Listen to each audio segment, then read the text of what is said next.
공수처장님, 네. 일부 의원들 그 질문과 관련해서 내가 몇 가지를 확인하겠습니다. 최상목 권한대행 대통령입니까?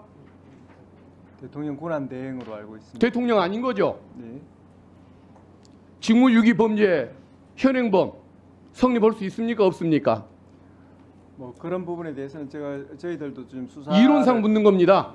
지금 하라는 것이 아니고 현행범 가능한 거 아닙니까? 모든 범죄는 뭐 그런 부분 제가 지금 수사를 하고 있는 주체로서 좀 말씀드리기가 좀 부적절합니다. 일반 이론을 묻는 것입니다. 네. 지금 법률을 위반을 하고 헌재 결정까지 거부를 하고 있습니다. 이게 직무유기 아닙니까? 뭐 그에 관한 그리고 현행범 체포 불가능합니까? 네. 그 현행범 체포를 하라는 건 아니지만 그게 이론적으로 잘못된 게 아니잖아요. 버젓이 범죄가 되는 줄 알면서도 저런 행태를 뻔뻔하게 저지르고 있는 권한대행에 대해서 법적인 위반을 하고 있고 그게 처벌 사유가 되니까 경각심을 가지라는 의미로 얘기를 가지고 마치 이론상으로도 불가능하고 억지 얘기를 한 것처럼 그렇게 평가를 하면 안 되는 거 아니겠습니까?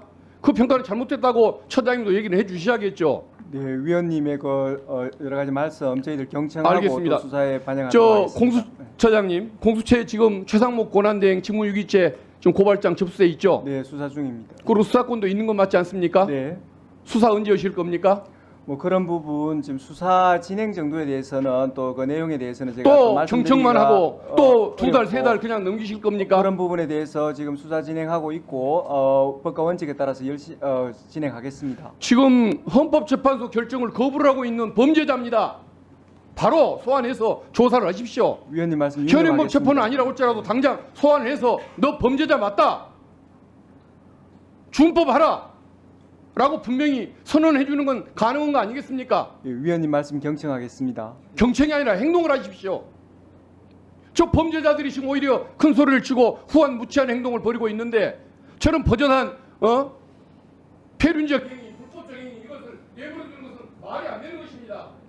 네, 저희들 하고 있는 사건 법과 원칙에 따라서 성실히 업무 수행하겠습니다. 행동으로